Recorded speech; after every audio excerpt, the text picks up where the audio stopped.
எதுக்காக SC ST act? கலைஞர் எஸ்சியில் இருக்காரா? சண்டாளங்கிறது எஸ்சியில் வருதா? இங்கே யார் சண்டாளன்னு சான்றிதழ் வச்சிருக்கு? சண்டாளன்னு பைபிளில் இருக்குது, சண்டாளன்னு கந்த சிருஷ்டி கவசத்தில் இருக்குது, சண்டாளன்னு திருமந்திரத்தில் இருக்குது, சண்டாளன்னு கம்பராமாயணத்தில் இருக்குது, சண்டாளன்னு இவங்க வச்சிருக்க அகர முதலியில் பாடம் இருக்குது.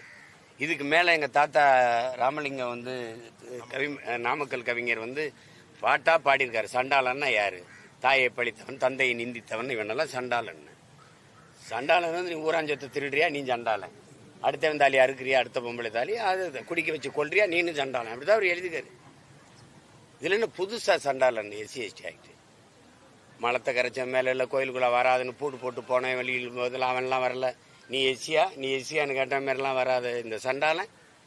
இந்த எஸ்சி எஸ்டி ஆக்ட் எம்எல்ஏ வந்துருதா? என்னை சமாளிக்க முடியல, எதிரையாவது ஒன்று போடணும், அவ்வளோதானே.